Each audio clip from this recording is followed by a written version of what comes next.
alaikum. My name is Mahali Lokman. I'm going to be your feature for the next 24 hours. I identify as Muslim American, alhamdulillah, with Arab roots, precisely from South Yemen. Ironically, I just returned from a trip to Palestine, and I'll be sharing some of my story with you, inshallah. I have a background in education. I've been teaching for like 1,000,001 years.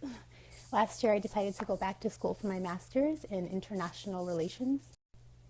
So alhamdulillah, I was very, very blessed, and Allah subhanahu wa ta'ala facilitated for me to be able to study international relations at Harvard University. So long story short, here I am. I'm currently in the greater Boston area, Chestnut Hill, Brookline. It's about a 20-25 minute drive from the campus in Cambridge, and studying international relations. So with that, I came across the opportunity to go to Palestine with a Harvard graduate student-led trip. And alhamdulillah, it was beyond what I expected. It was very well structured. I learned a lot, we did a lot. And I'm currently working on my follow-up project, which is like a video of the trip. So inshallah, I'll share bits and pieces of that on here. Anyhow, I have to get ready for iftar. So inshallah, I'll come back on here and share more stuff later. Part of my plan as well, inshallah, is to give you guys a tour, maybe of the campus, if not today, because it's almost Maghrib, tomorrow, inshallah. So I think it's very important that at times like these in particular, we build solidarity with one another. And although sometimes we have negative experiences with other people, we have to strive to not allow those negative experiences paint a dark image of the rest of our world. Particularly when we are all minorities and we're all experiencing some kind of a struggle or some kind of an oppression. Anyhow, in the following clips that I'm going to be sharing, you'll be seeing Muqbil Barghouti. He's the brother of Marwan al-Barghouti, who is the leader of the current hunger strike in Palestine. So one of the many things that we did as a student group is we helped plant olive trees at one of the UN schools before we left Palestine. And brother Muqbil Barghouti was one of the people that organized that. So I'll be sharing photos we took together and some video clips. And it was particularly heartwarming for me because I was like the one of two Arab on the trip. I was the only Yemeni on the trip, and I was the only Muhajjab on the trip. So I was definitely the one that always got the special VIP extra screening. So anyhow, brother Muqbil Barghouti and all of my Palestinian brothers and sisters were amazing. The second they found out I was Yemeni, oh my goodness, talk about red carpet treatment. They were so welcoming. So anyhow, because I do have to get to iftar now, I'm just going to share those short clips for now, and then inshallah I'll get back on here after futur time.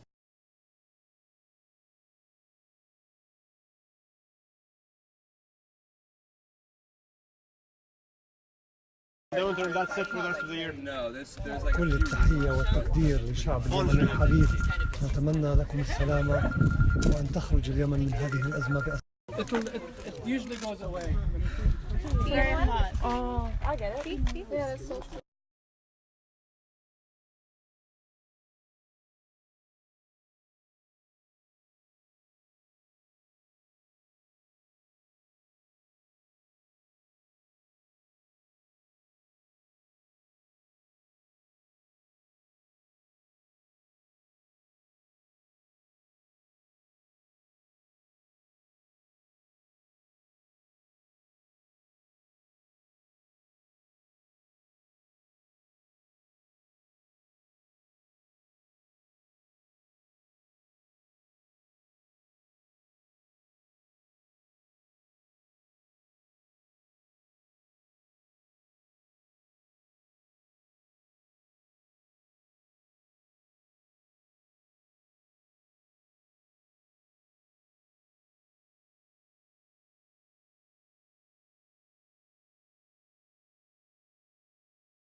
these are grapes or no? Yeah, grapes. Ah.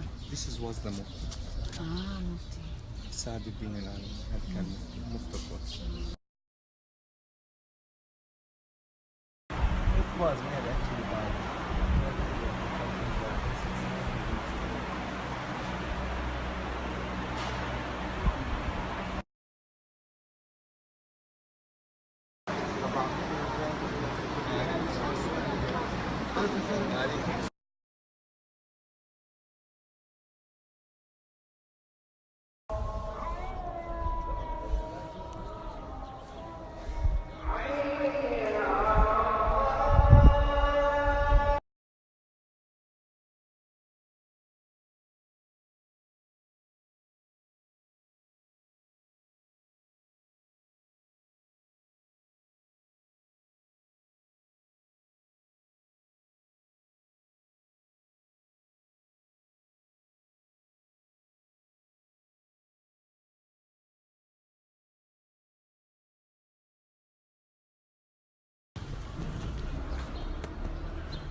Say hi.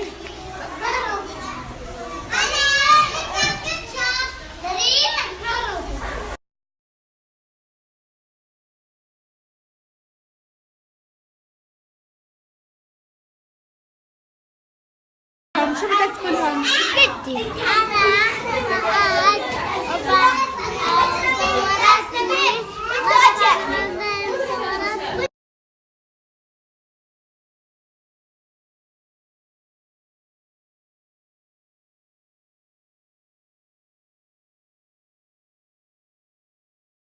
wouldn't accept the expulsion of Christians from Nazareth in the way it would tolerate the expulsion of Muslims from Safuri, where the village we're going to now.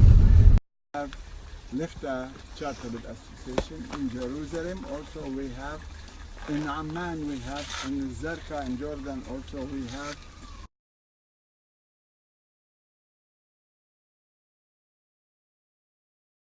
Now, the soldiers cannot use it anymore. Of course, he was arrested and sentenced for 6 years when he was 13 years old. It was like, really, they had this notion of like, doesn't make sense, it's depressing, it's just like maddening, it's just like, and they stopped writing the names of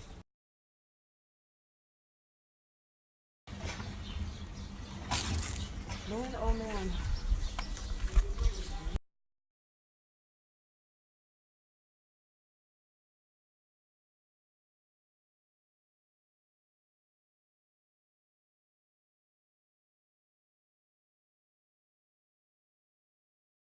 I feel like the worst aunt in the world because my nephew is totally crying. Haram. He usually likes to go to the masjid with me, so I try to take him as often as possible. But today I'm totally running late, so I can't take him, and I feel so bad. Haram. So unfortunately, Haram, he's gonna have to stay home. He's like 3.5, he's turning 4, and he was like, oh, I'm gonna be good, I'm gonna salli, and he starts like showing me the.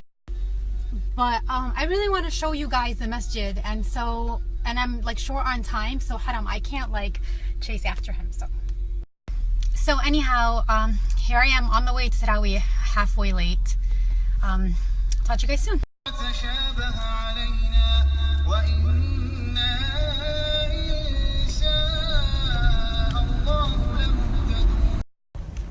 Alhamdulillah, I found a pretty good parking, which is usually impossible, but I think God blessed my parking for you guys.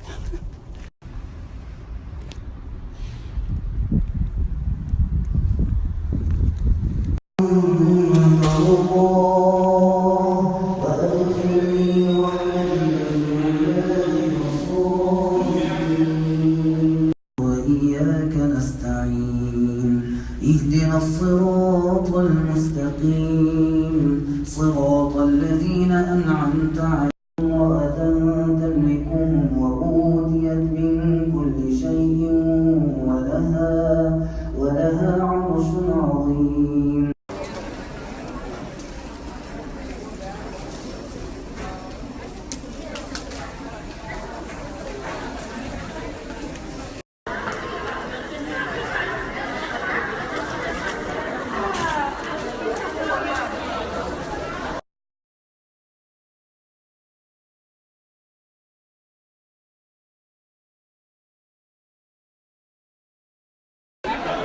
alaikum. This is Haitham coming to you from the ISBCC, one of the most wonderful communities in the U.S. And yeah, just Ramadan Mubarak.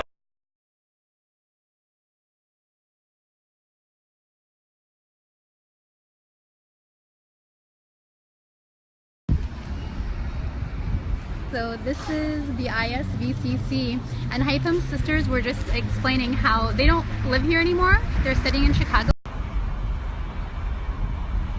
But whenever they come to Boston to visit family, they love coming to the ISVCC, mashallah, because it's so welcoming. This is the gift shop for the ISVCC. So as soon as you enter the masjid, right over there on the left is a beautiful gift shop. And I locked myself out. So I have to go around the back, and I'm actually meeting up a couple of friends for a late night shahi. So there are actually a couple of really, really welcoming people that I've met recently from the greater Boston area. Take a picture too. Oh, really?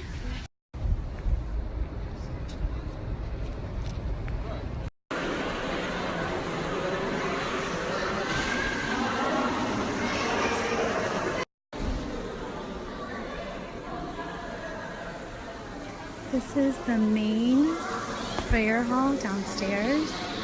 It's usually open.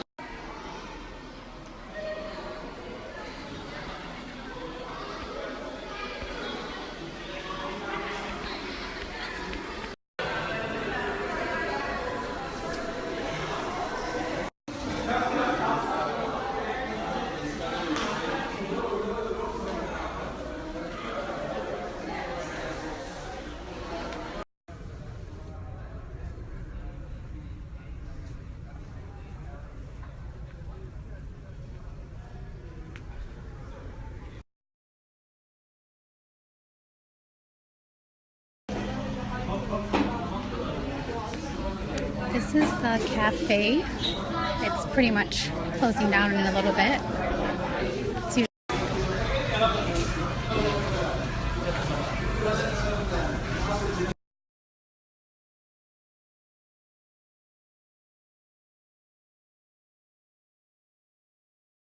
Oh, sorry. Are you taking a picture of me? It's a now? video. Oh. Salam everyone, Ramadan Kareem from Boston. I'm sitting at the ISBCC. Okay. I hope everyone's having a blessed and happy and communal Ramadan, and this is my favorite block. Anyways, this is my favorite block, Boston block, and I hope you get to experience this one day, inshallah. Oh, and we're on Malcolm X Boulevard, so you know. Yeah, I'm gonna do a video. Okay, I'll do the block first and then I'll do the sign.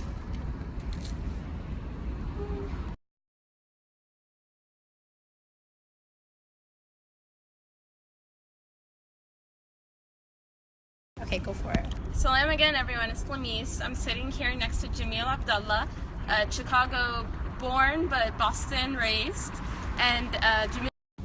So aside from being an engineer, Jamil happens to be the head of the Boston Muslim Young Professional Group. MashaAllah! Yeah! And BMYP is having a iftar on Friday from 8 to 10 p.m. at Mass Challenge, and then following it up with Qiyam on Revere Beach. So it's going to be a fun and fulfilling holistic night. Make sure to come. We're excited. Yay!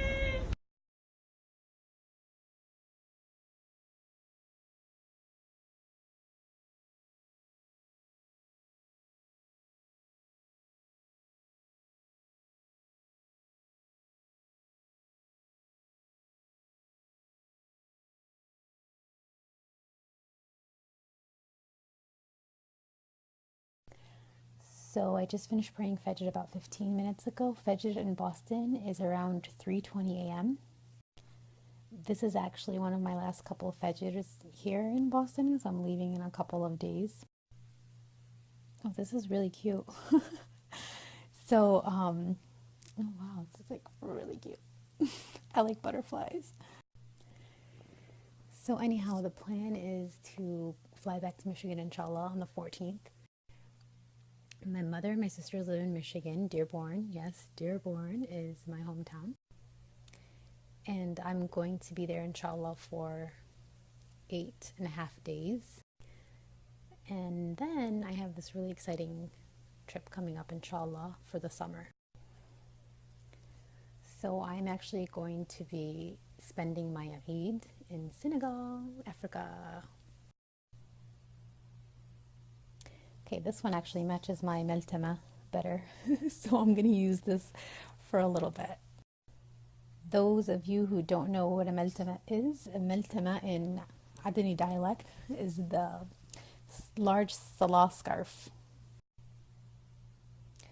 So inshallah, I'm going to be taking a summer abroad course. So I really wanted to take advantage of my opportunities of studying, as I was saying, studying abroad. So I applied for this course that's going to be in Senegal, and alhamdulillah, I got accepted. Alhamdulillah, it's such a blessing because my professor, he's actually a native from Senegal, and he's Muslim, so he was kind enough to invite myself and the one other Muslim girl who's going to his family's house for the Eid. Okay, I'm trying to keep myself entertained. So I'm excited for that experience, inshallah. And as dorky and nerdy as this sounds, I'm actually really excited about the course and studying the content he's going to be teaching us. As much as I love those filters, they're too much work, so you guys are just going to have to appreciate the natural look. So I'm going to share a little bio about my professor with you guys so you can see why I'm so excited to learn from him.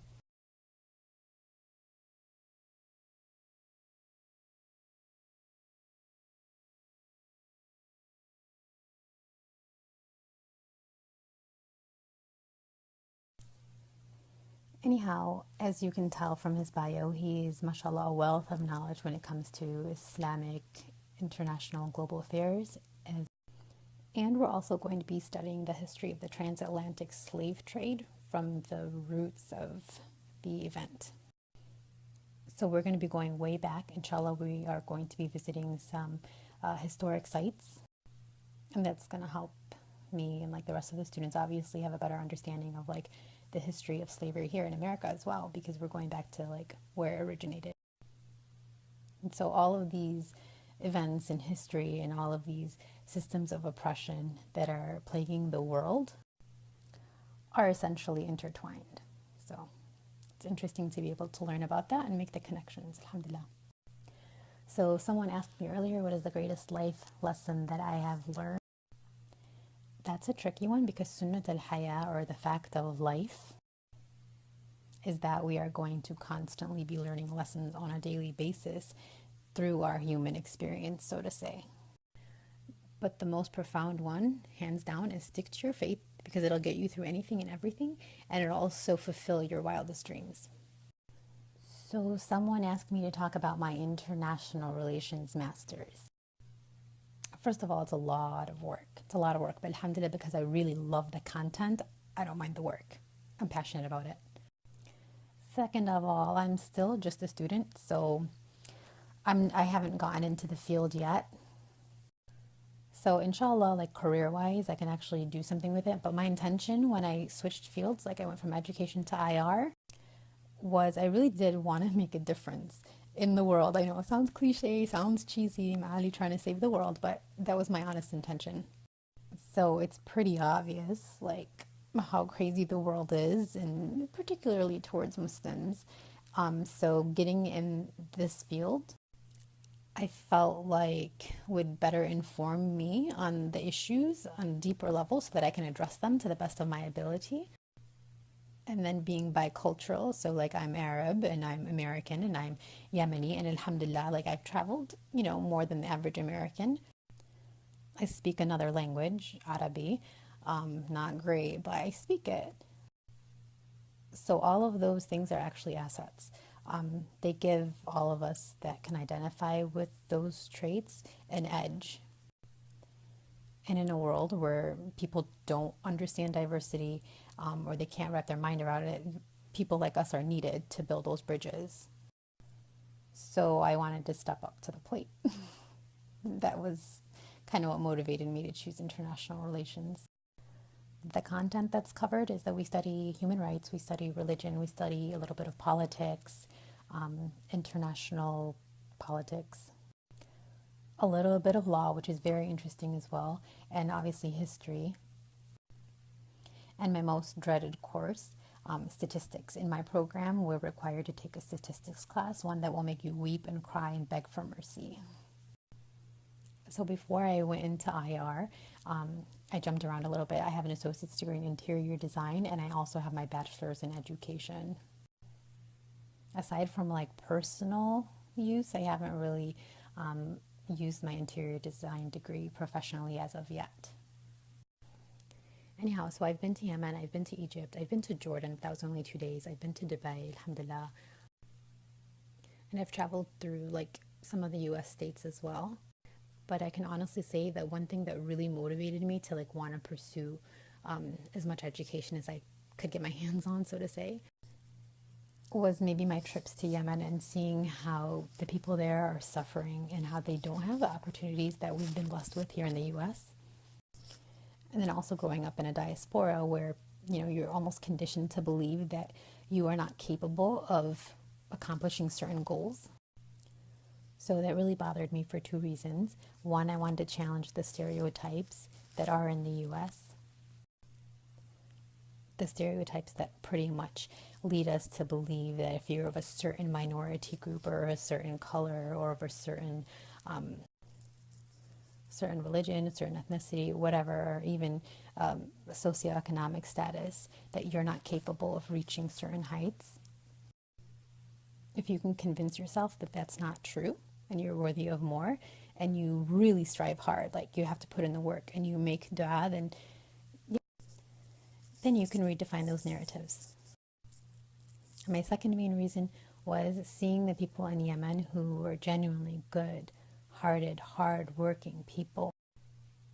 You know, a lot of them were my cousins, you know, and they didn't have the opportunities that I have simply because of citizenship. That bothered me because here we are in the US where we have all this opportunity. I mean, it's not perfect here, but we have more opportunity than developing countries for sure. And we're not taking advantage of those opportunities. How are you going to show gratitude to Allah subhanahu wa ta'ala for blessing you with the circumstances and the privileges that you were born into? Mind you, you had no choice to be born into those privileges. If you're not pursuing them, if you're not trying to make the world a better place.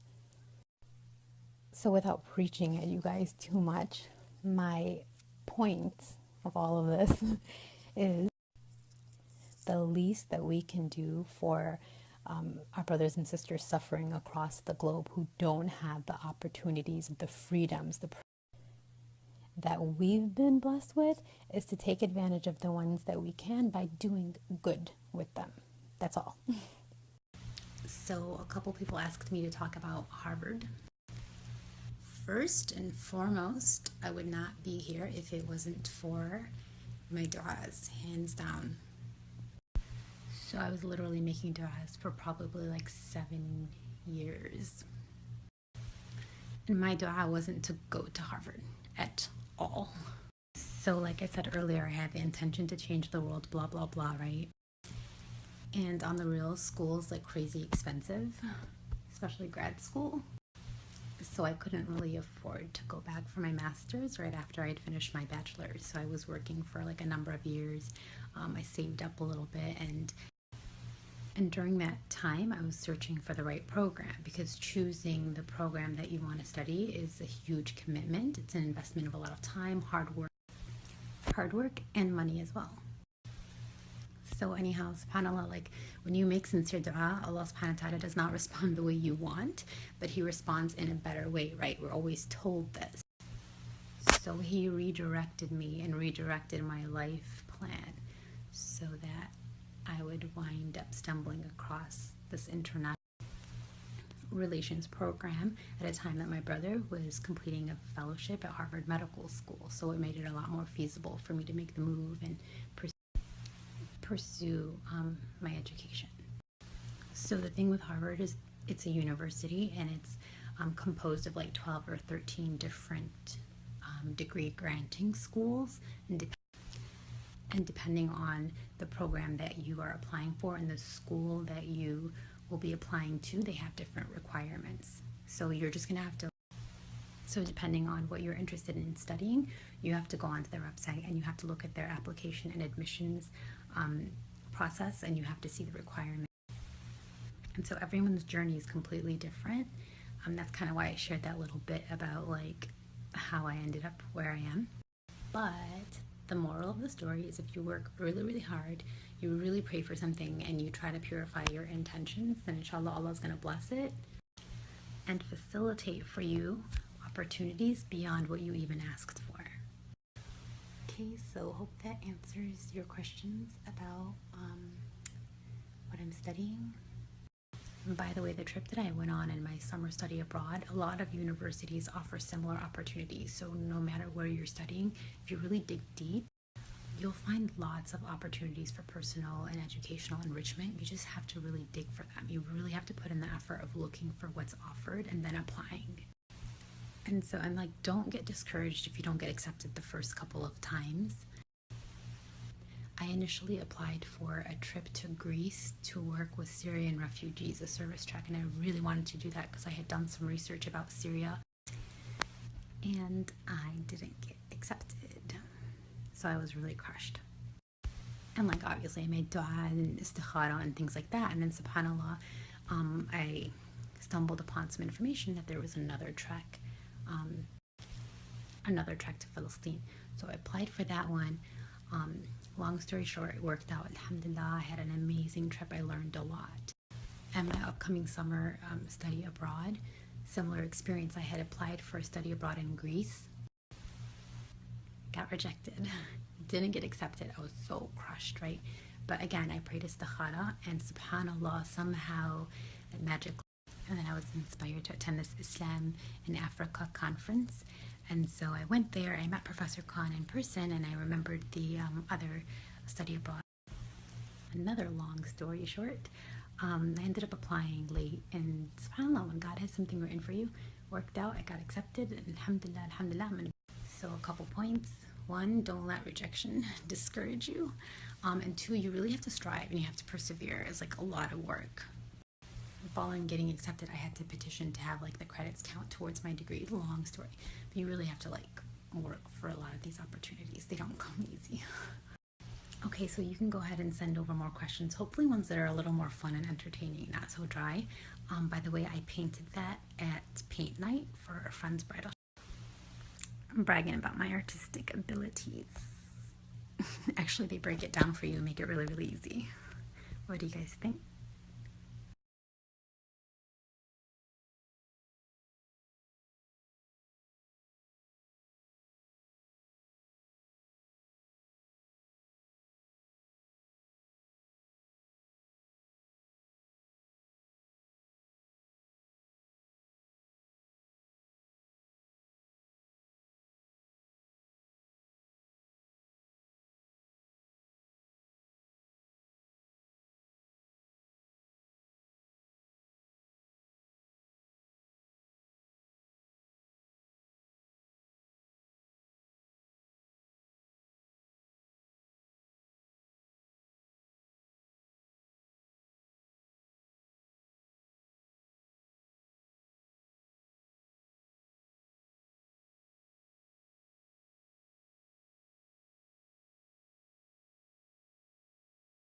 Assalamu alaikum and good morning to all. I am running on very minimal sleep, about 5 minutes since I couldn't fall asleep, so you guys are going to have to bear with me. And as you can notice, I chose to wear the color bright green because green is the color of Jannah and I just fell from heaven.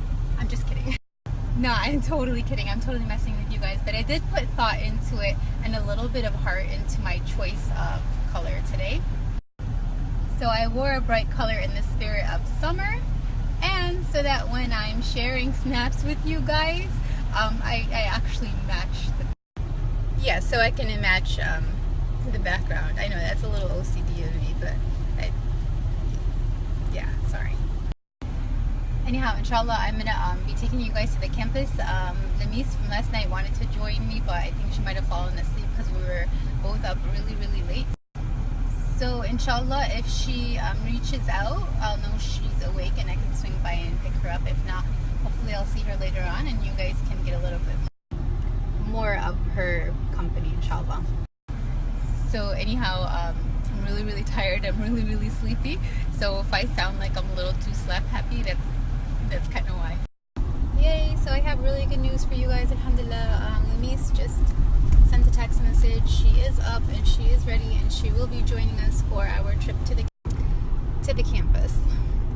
Anyhow, the story of how Lamis and I met is actually another pretty interesting story. So maybe when she gets in the car, she can share that with you guys. Hi everyone, it's Lamis, Ma'ali's friend. Here's Ma'ali driving. I think I'm back. Okay, so we're on our way to Harvard campus, to Harvard Square, to show you where we go to school on a day-to-day basis. So I guess I should start off with how Ma'ali and I know each other. So I was born and raised in Mississippi, and Ma'ali's sister. Yeah, so Ma'ali's brother was doing residency, mashallah, neurosurgery in Jackson, Mississippi. And so through their tenure in the Deep South, I got to know the fam. And when I got to Cambridge, so as I was saying, so Ma'ali's fam actually moved to Cambridge, Boston at the same time I did. And so when I moved up here, I had a fam. And just by running to events and having a lot of the same interests, Ma'ali and I ended up crossing paths and we made the connection. So yeah, that's the story of how we met. My sister-in-law actually introduced us when Lamis moved out here, and then we kept running into each other, and alhamdulillah, we became pretty good. Yeah. Hi! So we are actually at Harvard Square, and it's part of the main part of campus, so we're headed towards the yard, inshallah, and we'll show you guys the yard, and then if we have enough time, we'll try to show you guys like the divinity school, the law school, the government school, the Kennedy School. That's the infamous Curious George store behind us. Hey fam, here's the Harvard Metro Station. Most folks here use public transportation and it runs through the whole city, so you don't even need a car. This is part of Harvard Square. That's one of the several entrances to the Coop, which is their cooperative or whatever you call it. It's like the Harvard store, the Harvard shop. They have like books, they have Harvard gear, they have a whole bunch of overpriced, wonderful Harvard stuff. They usually have different people playing live music here during the semester. So now since the semesters are over, it's kind of died down. It's usually really busy. So this is one of the many gate entrances to the yard. That's the shield up there. Veritas means truth.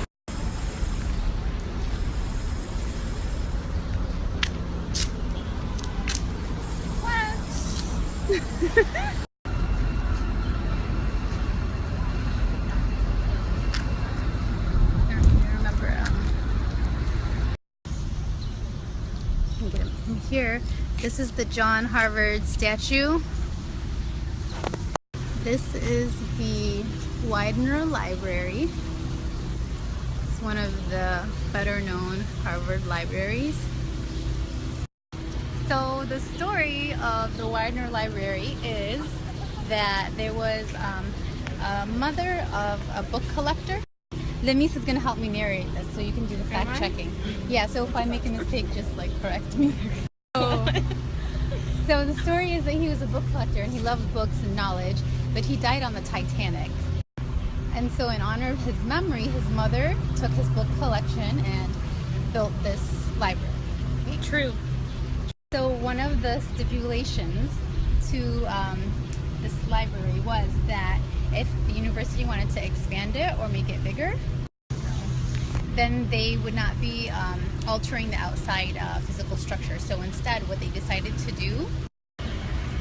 So instead of, you know, as time goes on, you need to add more stories. but since they were limited in doing that, what we were told, so instead they dug down, and we were told that the library actually runs 13 floors underground, which is...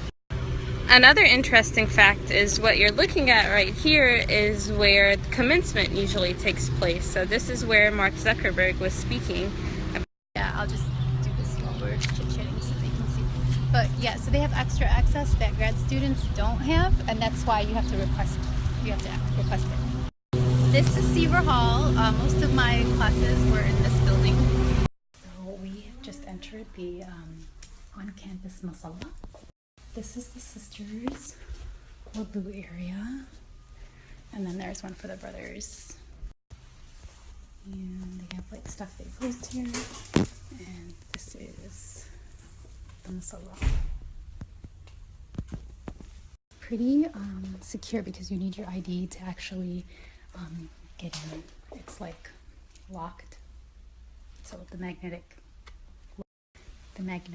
thing lets you in, kind of like at hotels and stuff. I don't know how that stuff works, but it works.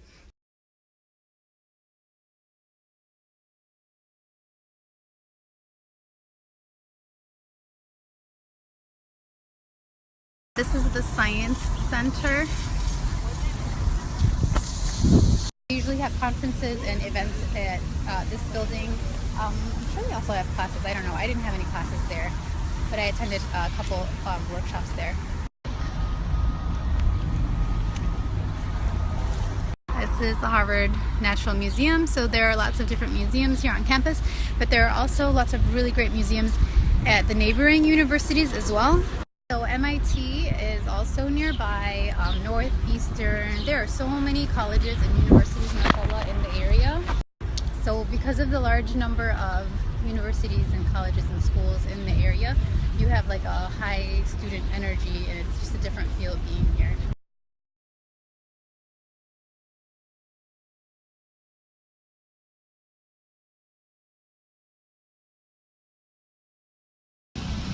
So this is the Divinity School. This is its yard.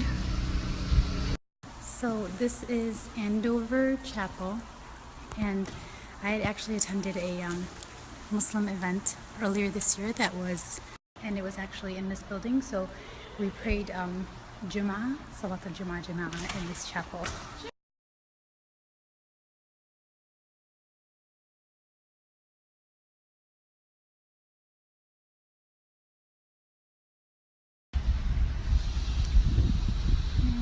This is the other side of the building. So we're both getting really dehydrated. It's crazy hot today. So the plan is, inshallah, we're going to try to take you guys to the law school and then to the Harvard statue. And I think then we're out, right? Yep. Inshallah. We hope you're having a good time. So this is in the law school, and this corner actually is one of my favorite spots to come and study. And randomly people will come here and play the piano while you're studying, which is nice. This is another really nice chill place to study. It's fairly empty considering that the semester's over. It's usually a lot busy.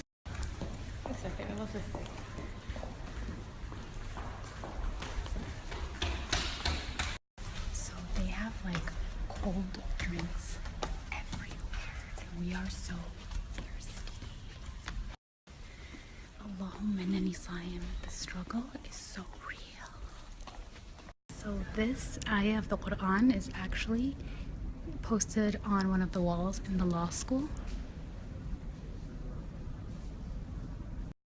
MashaAllah, there are also lots of many other very inspirational quotes about justice and equality posted along these walls.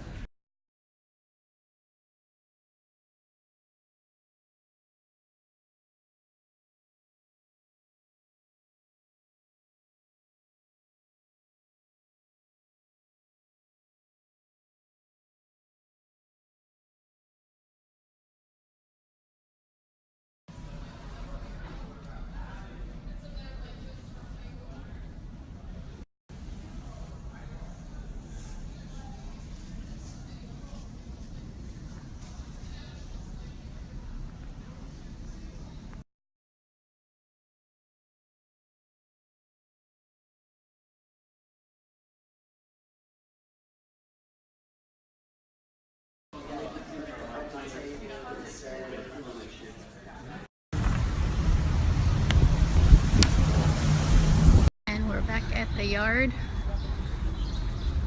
So Harvard is known for these schools.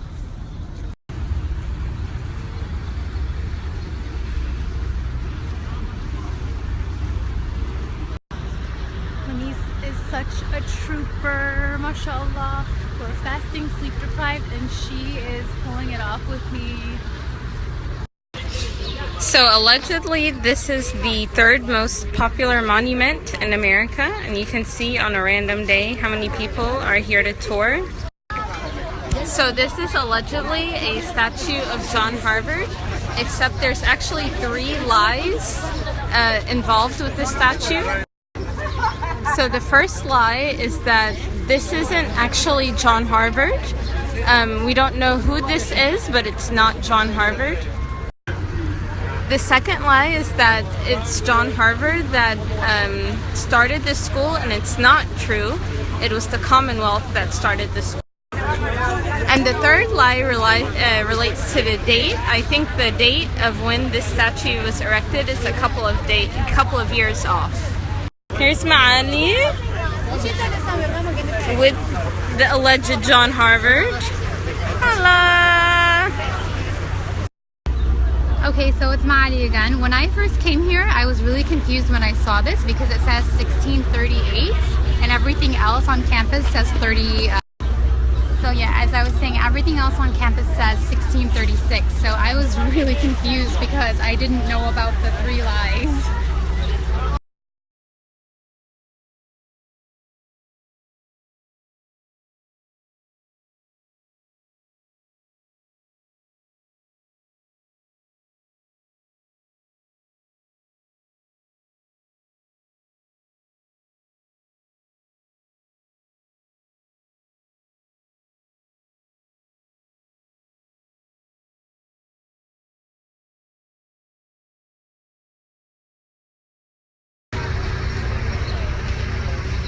Last view of Harvard Yard.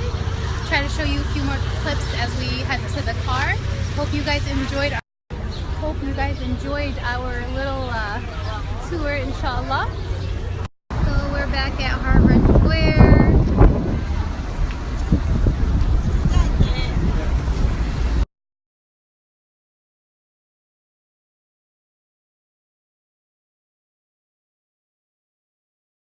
And I have to grab something real quickly from here before I leave.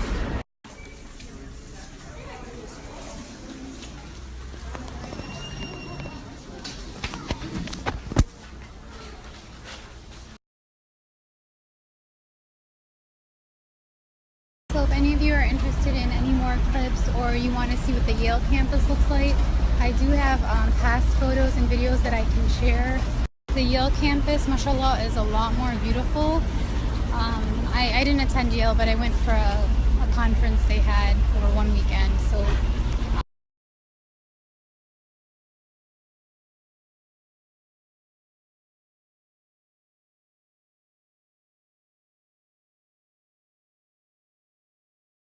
What is it you have? Mashallah, that's awesome.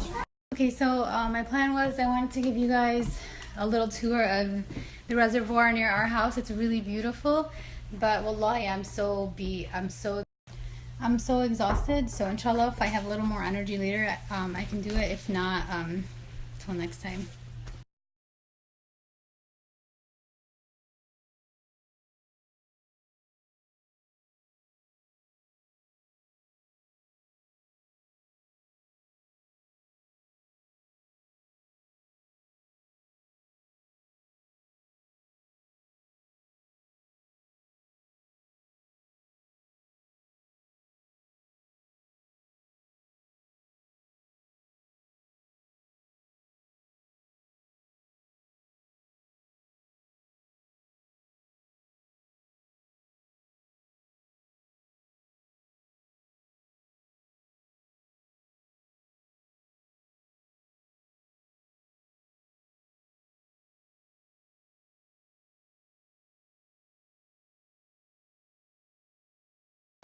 Okay, so someone asked me what advice would I give teens or youth who are focused more on only test scores. So that's obviously in regards to them getting into college. So my suggestion is, yeah, you have to work hard. You have to try to have high scores, high grades. Do your best at everything you do. But at the same time, you need to have balance. You know what I mean? Like, our deen is all about balance and moderation. So you also need to make sure that you're leaving time, and so that you're leaving time for your spiritual well-being, your physical well-being, your relationships, your family, social life, time for personal development and reflection, time to unwind. So when you give yourself a little bit of breathing space and you try to become a well-rounded person, you can think more clearly and you will perform better on tests and assignments and things like that. Obviously, you have to do the work and study. So like I mentioned in my earlier snaps, I have a background in education. So I've actually been working with students since 2002. And I actually learned more from my experience with my own students about better ways of becoming a better learner. So anyhow, without blabbing too much about that, do your studies, do what you're supposed to do, structure your time wisely, and then have a little rahma on yourself and give yourself a break when you need one. A question about choosing a major. You're asking the wrong person. So istikhara, dua, look for the signs, look for God guiding you and facilitating for you. That's like my biggest answer. But I say I'm the wrong person to ask because I have a degree in interior design. I used to do makeup art for fun on the side. I have a degree in education. Now I'm pursuing international relations, but I also have a passion for Islamic studies. So Allah ya'lam where I'm going to end up in the next 5 years. And I was also part-time pursuing a degree in Islamic studies through Al-Maghrib Institute, which I haven't completed. So choosing the major, I'm the wrong person to ask about choosing. But one thing that I learned a few years ago that inspired me was I learned about how the Sahaba were so great and they were so well-rounded and they had all these talents and skills and knowledge. So I just took it as like, if I have the opportunity to learn something and I'm interested in learning it, inshallah, I'll pursue that opportunity. Yeah. But regarding choosing a career path, just reflect on what you spend most of your time doing, and that's what you should do for a living, especially if you enjoy it. Like if you're a real big advocate for, you know, justice and social justice and things like that, go be a lawyer. We need more lawyers, we really do. If you like healing people and you're like really passionate about biology, medicine is your way to go. If you're very artistic and talented and you want to make that into a career, there are lots of opportunities for that as well.